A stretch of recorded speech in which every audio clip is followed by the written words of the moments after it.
Friends, welcome to learning academy Kannada YouTube channel. ಮೊದಲ ಬಾರಿ ನಮ್ಮ ಒಂದು ಯೂಟ್ಯೂಬ್ ಚಾನಲ್ ನೋಡ್ತಾ ಇದ್ದರೆ ಅಥವಾ ಇಲ್ಲಿವರೆಗೂ ಸಬ್ಸ್ಕ್ರೈಬ್ ಮಾಡದೇ ಇದ್ದರೆ ಸಬ್ಸ್ಕ್ರೈಬ್ ಮಾಡಿ ಮತ್ತು ಸಪೋರ್ಟ್ ಮಾಡಿ ಅಂತ ಹೇಳ್ತಾ, ಇವತ್ತಿನ ಒಂದು ವಿಡಿಯೋ ಬಂದುಬಿಟ್ಟು PDO non-HK expected cut of. ನಿನ್ನೆ ಮತ್ತು ಮೊನ್ನೆ ನಡೆದಂತಹ ಒಂದು ಸ್ಪರ್ಧಾತ್ಮಕ ಪರೀಕ್ಷೆ, ಅಂದರೆ ನಿನ್ನೆ ನಡೆದಂತಹ ಒಂದು ಸ್ಪರ್ಧಾತ್ಮಕ ಪರೀಕ್ಷೆ, ಅದೇ ರೀತಿಯಾಗಿ ಮೊನ್ನೆ ನಡೆದಂತಹ ಒಂದು ಕಡ್ಡಾಯ ಕನ್ನಡ ಪರೀಕ್ಷೆ ಮೊನ್ನೆ ನಡೆದಿತ್ತು. ನಿನ್ನೆ ನಡೆದಂತಹ ಒಂದು GK ಪೇಪರ್ ಮತ್ತು ಕಮ್ಯುನಿಕೇಷನ್ ಪೇಪರ್ ಯಾವ ಒಂದು ಲೆವೆಲ್ ಇತ್ತು, ಈಸಿ ಇತ್ತು ಅಥವಾ ಹಾರ್ಡ್ ಇತ್ತು ಅಥವಾ ಮಾಡ್ರೇಟ್ ಇತ್ತು, ಅದೇ ರೀತಿಯಾಗಿ ಒಂದು ಎಕ್ಸ್ಪೆಕ್ಟೆಡ್ ಕಟ್ ಆಫ್ ಎಷ್ಟಿರ್ಬೋದು, ಮೇಲ್ ಆ್ಯಂಡ್ ಫೀಮೇಲು ಮತ್ತು ಕ್ಯಾಟಗರಿ ವೈಸ್ ಕಟ್ ಆಫ್ ಎಷ್ಟಿರ್ಬೋದು, ಇಷ್ಟು ಮಾರ್ಕ್ಸ್ ಬಂದರೆ ನೀವು ಸೇಫಲ್ಲಿದ್ದೀರಾ ಮತ್ತು ಒಂದು ಜಾಬ್ಗೆ ಹೋಪನ್ನು ಇಟ್ಕೋಬೋದು ಎಂಬುದನ್ನು ಎಕ್ಸ್ಪೆಕ್ಟೆಡ್ ಒಂದು ಮಾಹಿತಿಯನ್ನು ನಾನು ಈ ಒಂದು ವಿಡಿಯೋದಲ್ಲಿ ನೀಡ್ತಾ ಹೋಗ್ತಿದ್ದೇನೆ. ಇದು ಒಂದು ಎಕ್ಸ್ಪೆಕ್ಟೆಡ್ ಆದಂತಹ ಮಾಹಿತಿ ಆಗಿರ್ತದೆ. ಇದರಲ್ಲಿ ಹೆಚ್ಚು ಸಹ ಆಗ್ಬೋದು, ಕಡಿಮೆಯೂ ಸಹ ಒಂದು ಕಟ್ ಆಫ್ ನಿಲ್ಲಬಹುದು ಅಂತ ಹೇಳ್ತಾ ಇವತ್ತಿನ ಒಂದು ವಿಡಿಯೋನ ಸ್ಟಾರ್ಟ್ ಮಾಡೋಣ ಫ್ರೆಂಡ್ಸ್. ಈಗ ನೋಡಿ, PDO ಒಂದು ಎಕ್ಸ್ಪೆಕ್ಟೆಡ್ ಕಟ್ ಆಫ್. PDO ಒಂದು ಎಕ್ಸ್ಪೆಕ್ಟೆಡ್ ಕಟ್ ಆಫ್ ಎಷ್ಟು ಇರ್ಬೋದು ಎಂಬುದನ್ನು ನಾವು ನೋಡ್ತಾ ಹೋಗೋಣ. ಇದು ಒಂದು ಎಕ್ಸ್ಪೆಕ್ಟೆಡ್ ಆದಂತಹ ಒಂದು ಕಟ್ ಆಫ್ ಆಗಿದ್ದು, ಟೋಟಲಾಗಿ ಇಲ್ಲಿ ಹುದ್ದೆಗಳ ಸಂಖ್ಯೆ ಬಂದುಬಿಟ್ಟು 150 ಹುದ್ದೆಗಳು. 150 ಒಂದು ಹುದ್ದೆಗಳನ್ನ ನಾವು ಈ ಒಂದು non-HK ವಿಭಾಗದಲ್ಲಿ ನಾವು ನೋಡ್ತಾ ಇರ್ಬೋದು. ಇದರಲ್ಲಿ ಸರಿಸುಮಾರು 3 ಲಕ್ಷಕ್ಕೂ ಅಧಿಕ ಜನ ಅರ್ಜಿಯನ್ನು ಸಲ್ಲಿಸಿದ್ದಾರೆ.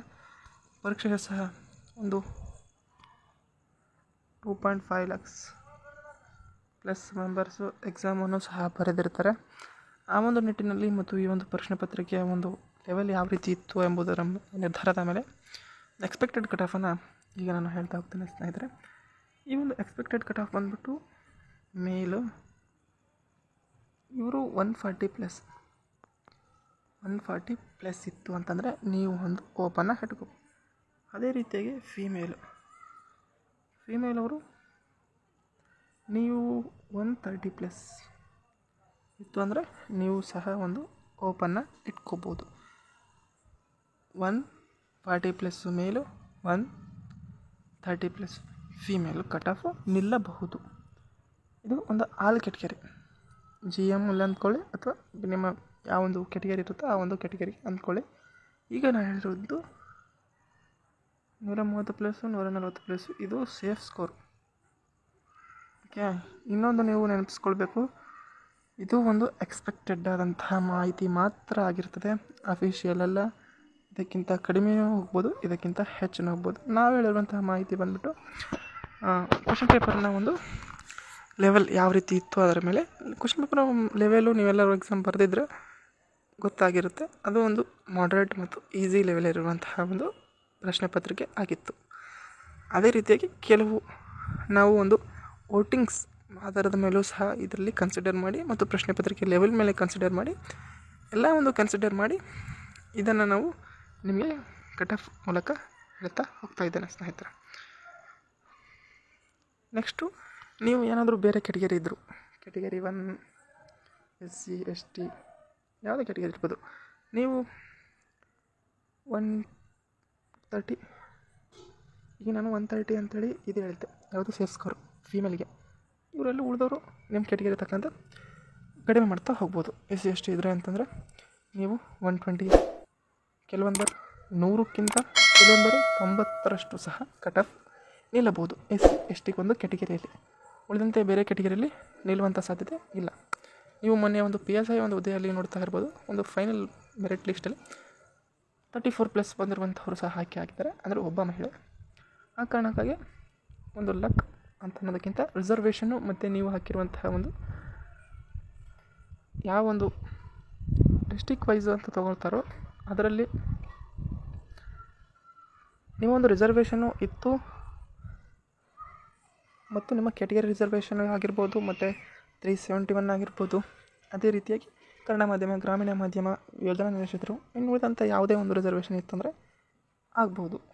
ಒಂದು ಲಕ್ ಅಂತಲೂ ಹೇಳ್ಬೋದು. ಲಕ್ ಅನ್ನೋದಕ್ಕಿಂತ ಅಲ್ಲಿ ಒಂದು ಆ ಒಂದು ಕ್ಯಾಟಗರಿಯಲ್ಲಿ ಆ ಒಂದು ರಿಸರ್ವೇಷನಲ್ಲಿ ಅರ್ಜಿಗಳ ಸಂಖ್ಯೆ ಕಡಿಮೆ ಆಗಿರ್ತದೆ. ಆ ಕಾರಣಕ್ಕಾಗಿ ಒಂದು ನಿಮ್ಮ ಒಂದು ಕ್ಯಾಟಗರಿಯಲ್ಲಿ ಕಡಿಮೆ ಒಂದು ಕಟ್ ಆಫನ್ನು ನಿಲ್ಲಬಹುದು ಒಂದು ರಿಸರ್ವೇಷನ್ ಕ್ಯಾಟಗರಿಗಳಲ್ಲಿ. ಇನ್ನು ಉಳಿದಂತೆ 130 ಪ್ಲಸ್ ಇತ್ತು ಅಂತಂದರೆ ನೀವು ಎಲ್ಲ ಯಾವುದೇ ಕೆಟಗರಿ ಸೇರಲು ಒಂದು ಓಪನ್ ಇಟ್ಕೋಬೋದು. ಇದೊಂದು ಸೇಫ್ ಸ್ಕೋರ್ ಆಗಿರ್ತದೆ.